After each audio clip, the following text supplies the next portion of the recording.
ఆంధ్రప్రదేశ్లో జగన్ పరిపాలన ప్రారంభమైన రోజులవి. ఎన్నో హామీలిచ్చి అధికారంలోకి వచ్చిన ప్రభుత్వం. ఉద్యోగాల కోసం ఎదురుచూస్తున్న నిరుద్యోగ యువత, ముఖ్యంగా డిఎస్సి, గ్రూప్ 1 నోటిఫికేషన్ల కోసం ఆశగా ఎదురుచూస్తున్నారు. చివరకు తమ సమస్య చెప్పుకోవడానికి ప్రభుత్వ పెద్దల దగ్గరకు వెళ్తారు.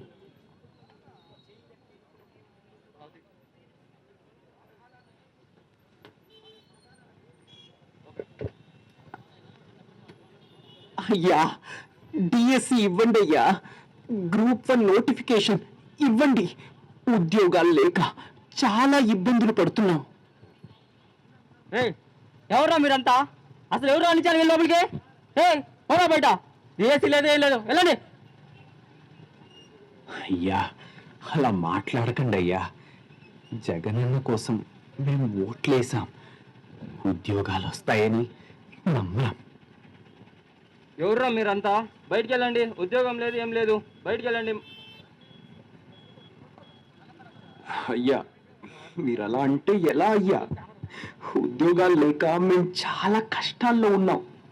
ఉద్యోగం వస్తుందని నమ్మి గ్రూప్ 1 కోచింగ్ తీసుకున్నాం. మా కుటుంబాల పరిస్థితి కూడా చాలా దారుణంగా ఉంది. మీరు ఇలా మాట్లాడితే మాకేం చెయ్యాలో కూడా అర్థం కావడం లేదయ్యా. ఒకసారి చెప్తే అర్థం కదా? ఉద్యోగాలు అనేది ఏం లేదు, అర్థం కాదా? ఒకటి ఊరేసుకొని చావండి, లేదంటే మా గంజాయి బ్యాచ్ ఉంది, మా పేటిఎం బ్యాచ్ ఉంది. బతకాలంటే ఇస్తాం, తిండి పెడతాం, బిర్యానీ పెడతాం. ఉండాలంటే మా పేటిఎం బ్యాచ్ తో ఉండండి, ఒక్కొక్కలా ముళ్ళో పడి ఉండండి. అంతే, అదే మీకు ఉద్యోగం, లేదంటే చావండి. ప్రభుత్వ పెద్దల మాటలతో నిరుద్యోగులు తీవ్ర నిరాశకు గురవుతారు. అదే సమయంలో నిరుద్యోగుల సమస్యలను తెలుసుకుంటూ నారా లోకేష్ పాదయాత్ర కొనసాగిస్తున్నారు. అక్కడికి వచ్చిన నిరుద్యోగులను ఆయన కలుసుకుంటారు. ధన్యవాదాలు లోకేష్ గారు.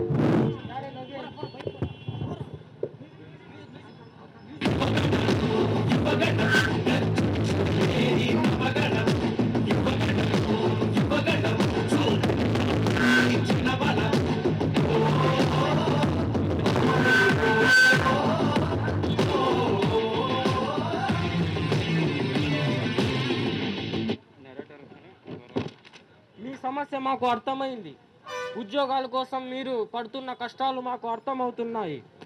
మీకు మన ప్రభుత్వం అధికారంలోకి వచ్చిన వెంటనే మీకు ఉద్యోగాలు భర్తీ చేసేకి మేము అవకాశం కల్పిస్తామని చెప్పి ఈ యువగలం పాదయాత్ర సాక్షిగా నేను మీ అందరికీ హామీ ఇస్తున్నాను. కాలం మారింది, ప్రభుత్వం మారింది. టీడీపీ కూటమి ప్రభుత్వం అధికారంలోకి వచ్చింది. ముఖ్యమంత్రిగా చంద్రబాబు నాయుడు బాధ్యతలు స్వీకరించారు.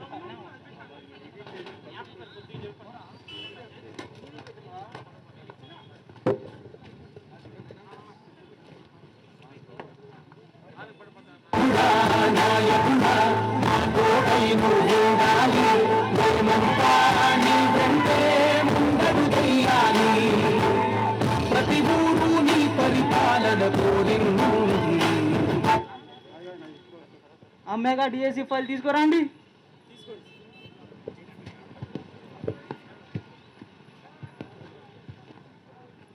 ఉద్యోగాల కోసం ఎదురు చూసిన యువతులకు ఇది మన ప్రభుత్వం ఇచ్చే మాట.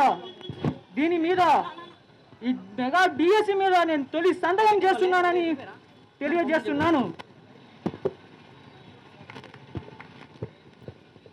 మెగా డిఎస్సిలో తొలి సంతకం చేశాను అని చెప్పేసి తెలియజేస్తున్నాను.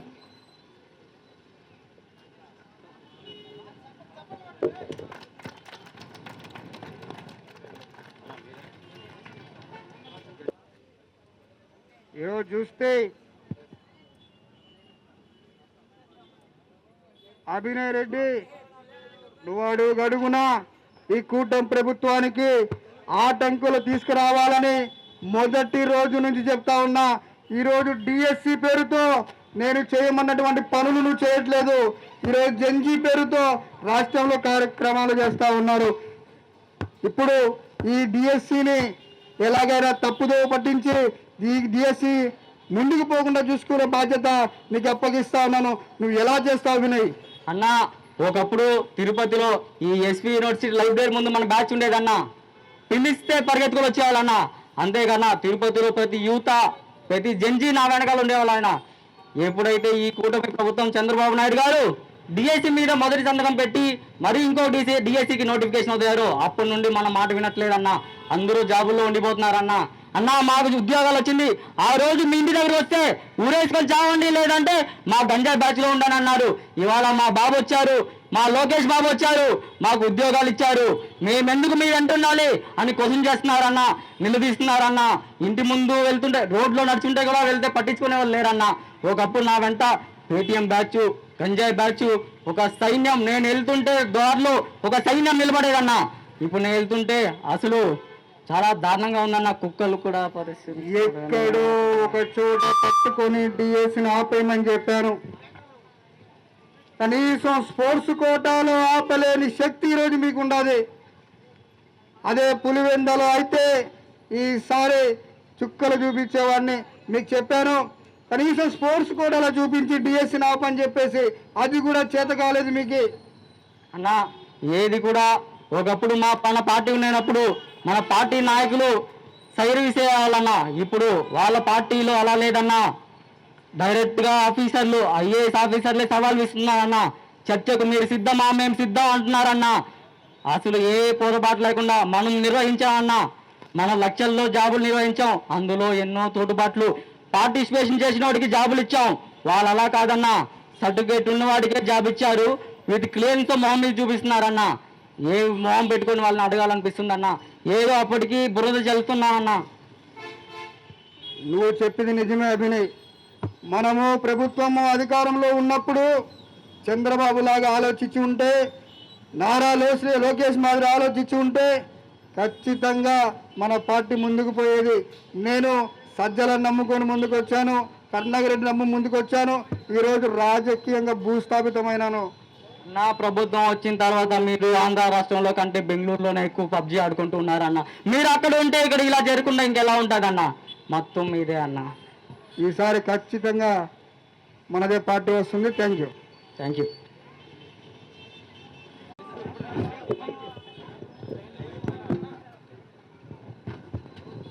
పేపర్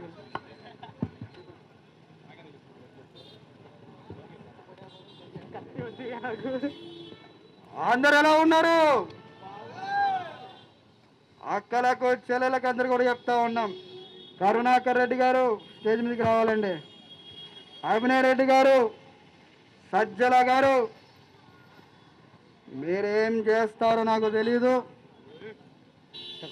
మెగా డిఎస్సిని వెంటనే ఆపిచ్చే ప్రయత్నం చేయాలి. అన్నా నువ్వేం భయపడకన్నా, మొత్తం మేము చూసుకుంటాం.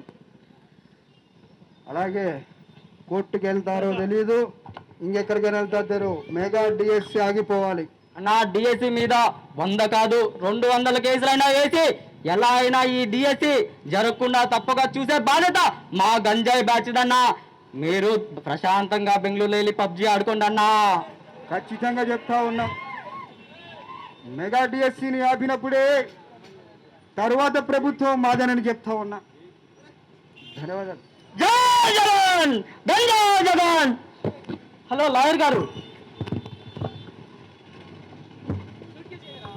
చెప్పండి సజ్జల గారు. డిఎస్సి ఆగిపోతుందని నమ్మిన జగన్ ప్రశాంతంగా నిద్రలోకి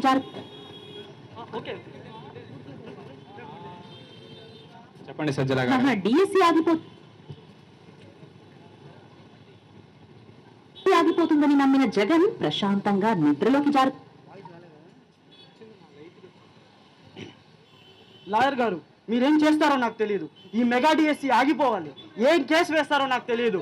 ఇద్దండి, ఎన్ని సూట్ కేసులు కావాలంటే అన్ని తీసుకోండి. కేసు మాత్రం మనమే గెలవాలి. సజ్జల గారు, ఇట్స్ ఓకే సజ్జల గారు, డిఎస్సీనే కదా ఆపేద్దాం, ఏముందిలే. ఆపేసామంటే ఇలాంటివి 6 పంపిస్తాం. వెళ్ళి ముందు ఆ పని చూడండి. అలాగే సజ్జల గారు.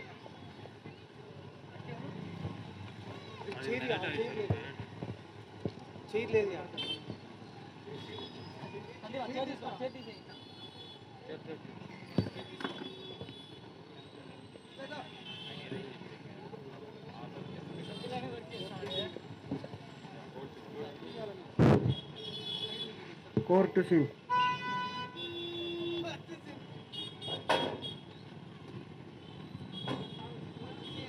జడ్జి గారు ఫైల్. ఎవరైనా కేసేసింది? జడ్జి గారు డిఎస్సిని ఎలా అయినా ఆపేయాలని. యువతులకు ఉద్యోగాలు ఇచ్చే కార్యక్రమం జరుగుతూ ఉంటే దాన్ని అడ్డుకోవడానికి ట్రై చేస్తారా? Case dismiss. జడ్జి గారు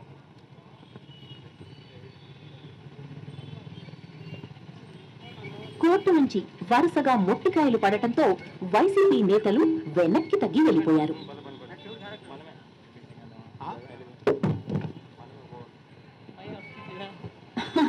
ఒక్క సంవత్సరం గడిచింది. జగన్ గారు మాత్రం ఇంకా తన ప్రపంచంలోనే ఉన్నారు.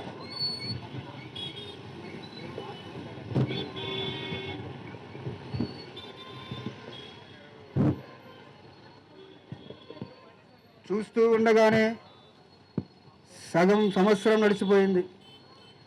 ఇంకా చూస్తూ ఉంటే ఇంకా సంవత్సరం కూడా గడిచిపోతూ ఉంది. అభిరారెడ్డి, కరుణాకర్ రెడ్డి రావాలి.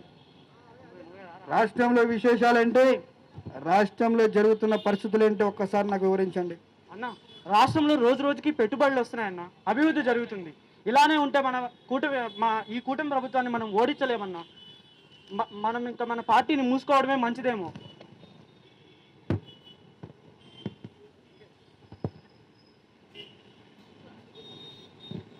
కూటమి ప్రభుత్వం